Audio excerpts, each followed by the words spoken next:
Agribusiness Today on Sports Radio 92.3 and 1450 continues on this Friday midday. Time to hit to the phones and talk with Brian Duntelman, agronomist with Brandt, on today's Spotlight. And Brian, like many others, you are looking at the fields. You're trying to find the ones that are right now fit to plant. You've got work to get done. You know your farmers that you talk to have work to get done, and there is now a window that is opening again.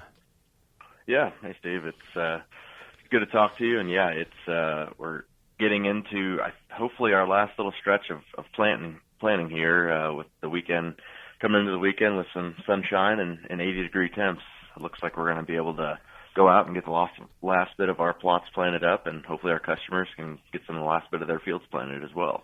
Yeah, so you got days in front of you, but although I'm sure there are nerves out there and farmers are feeling like, man, they've just got to get it done, all things considered still on the calendar, I'd say, would you say there is still time to be patient if you have to exercise patience? I think exercising patience is always kind of the first step in solving a lot of our issues that we can deal with in October and, come harvest time. So just trying to be patient and trying to, put the crop in the ground in a timely fashion, but also in a fashion where we're not setting it up for failure, so making sure our soil is truly dry, and we have good planting conditions, a good seed bed that we're planting into, that really sets the stage for our crop. So just, like I said, I understand the pressure right now. We feel too, we've been busy planning our community trials, and we're ready to be done, but we also need to be, patient and need to make sure we do them right. So absolutely, there's still time. There's always that conversation of, we have this delayed window, is there potential for yield loss or capping our corn and soybean yield? And I think there's always that potential, when you look at a historic basis. But, the weather and the years are always different. So, we might learn at the end of the year that maybe some of the stuff that was planted in later May doesn't take a big of a yield hit because we were planted a month later than we're used to seeing. So there's just a lot of unknown right now, but absolutely there's still plenty of time to be patient. Let's talk about one of those things that we've been talking about a lot as we visit, and you mentioned it there. This still, as you've been telling us, tale of two crops. You've got corn that's already being side dressed, and people are working that at the same time. They're trying to figure out if they got the manpower to get somebody out with a seed tender and a planter to get to work in another field because it hasn't been planted yet. Especially with these spotty rains lately, we're just spread out. We've got a tale of two crops, whether that's in corn or beans. Like you'd mentioned, we got guys that side dressing and post spraying corn already for herbicide, and trees are still going out essentially on some of this stuff. So a wide window. And one of the things I guess we just need to make sure that we remind ourselves, we haven't really had that the last couple of years. It seems like last 2-3 years, it just seems like a lot of this stuff kind of goes in a 3-week window. 3 to 4 week window this year, it seems to be, we've got a 3 to 4 week window between these two planting times. So one of the things I just want to make sure we caution with that, when we have these two kind of different drastically different growth stage crops throughout the year, managing weeds is going to be more difficult just because we have this wider window.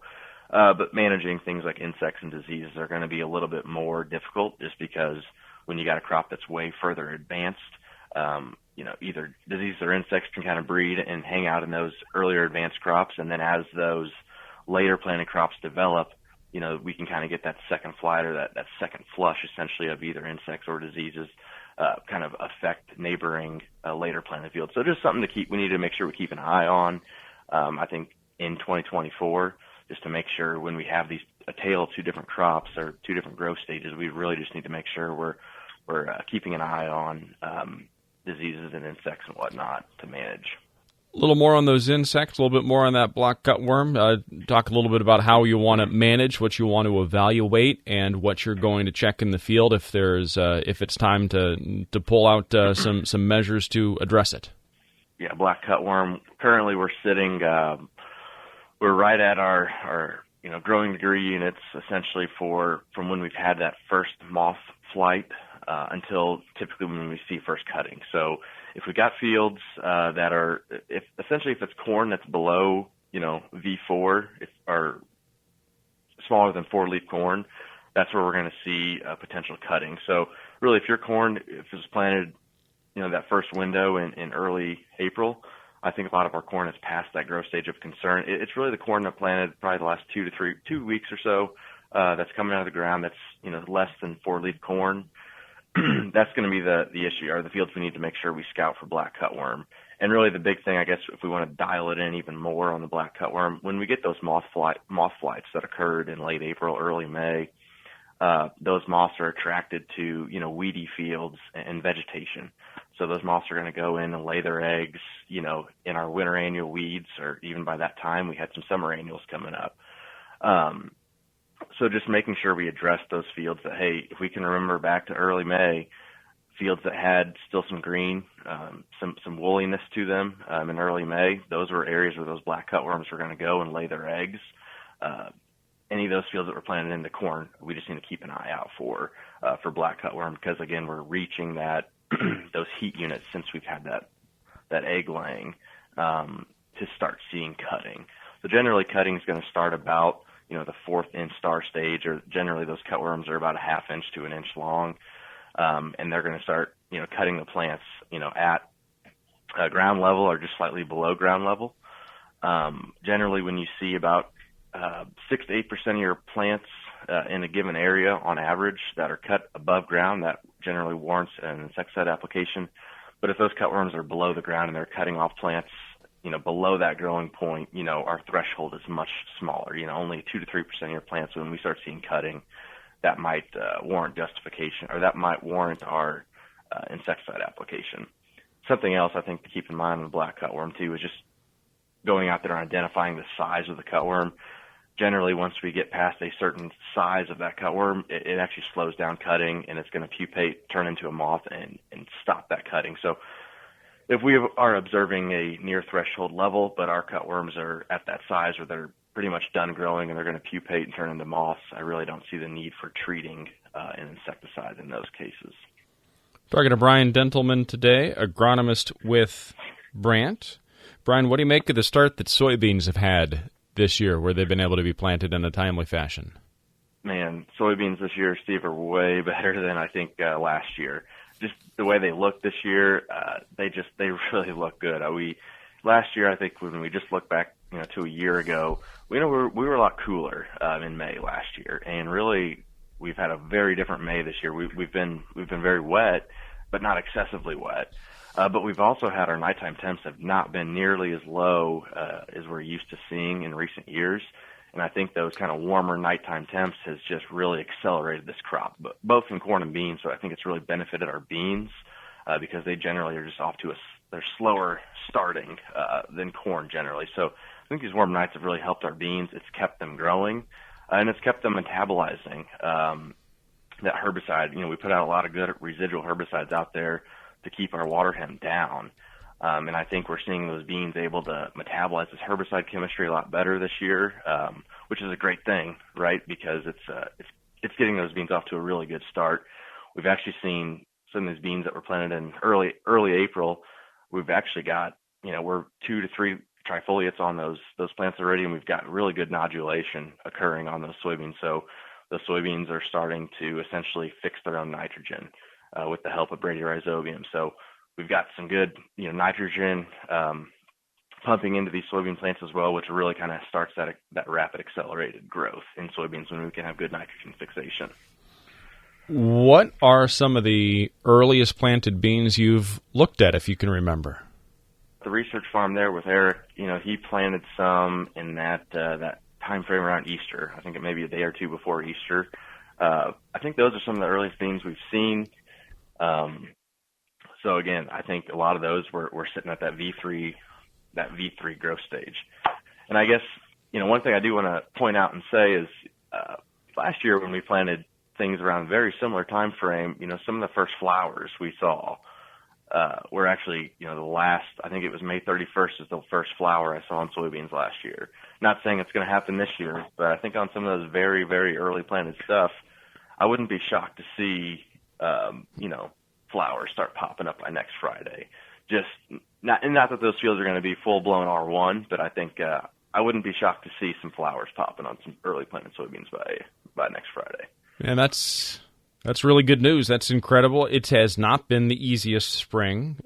We know that. We've talked about that. But yet, as though we go back to the start of the conversation, Brian, it's been spotty in places especially the last week. So, fields even in the same county have had kind of two different springs now for the last couple of days. And when everybody starts to get this heat all over the place that we're going to warm up to this weekend and for a decent portion of next week, it's going to be really, really good conditions. I think the crop's under the accelerator in the next 10 days. Yeah, it's going to be really good for the crop that's up. We've got a lot of there's a lot of good things that I think are going to happen here in the next couple of days. Like I said, this heat, our crop's really going to grow. Guys need to be getting out there after their herbicide chemistry too. I just mentioned about, the soybeans have been growing good. We've had warm nights. We've had good metabolization, those soybeans metabolizing that chemistry. But the weed, a lot of that chemistry has been out there for over a month now. So I know a lot of guys are focused on post-spraying herbicide and corn, but I don't think we should be, ignoring soybeans right now because they look great. They're kind of out of that, what I would call that ugly stage when they're trying to put on those first two trifoliates. They really tend to struggle. I think we're getting out of that in our soybeans this year, and I think we need to be paying attention, especially to herbicide, because the water hemp is taking advantage of this 85 degree weekend.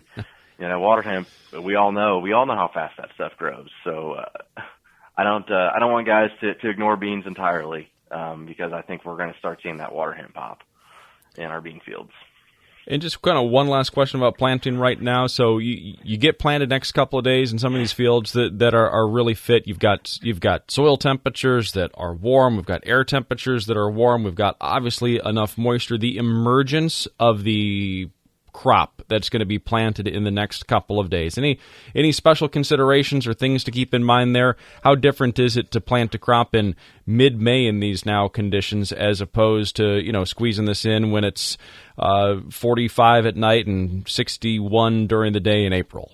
As we get later, there's a couple things, to consider. Generally, when we get this late, it's always make sure you plant to moisture, and that's always true.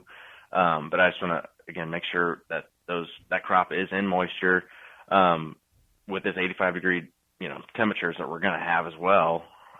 Stuff's going to come up quick. So, I just want to caution it. Don't get stuff too shallow. I know it's late. We want it up and out of the ground quick, but get it in moisture with this 85 degree temps. It'll come up just fine. Generally too, a lot of the conversations we tend to have once we kind of turn the page past about April or May 15th, guys are starting to talk about increasing their soybean seeding rate or maybe pulling back a little bit on their corn seeding rate. And the reason for that on beans, when we increase our rates, we just want more of our plants to get up and kind of more inter-row competition against bean on bean or against beans against each other, I guess I should say. That allows them to get a little taller and help close the canopy quicker. Because generally, the later we plant beans, they don't get as tall. They stay a little shorter. So we're trying to drive that row closure when we get generally my rule of thumb is about May 15th to May 20th is when we start needing to increase our bean pops, 5 to 10,000 based on our standard rate. He's Brian Dentelman, agronomist with Brandt, our guest here today on the Noon Show. Thank you for your time, Brian. Yep, thanks, Steve. Appreciate it.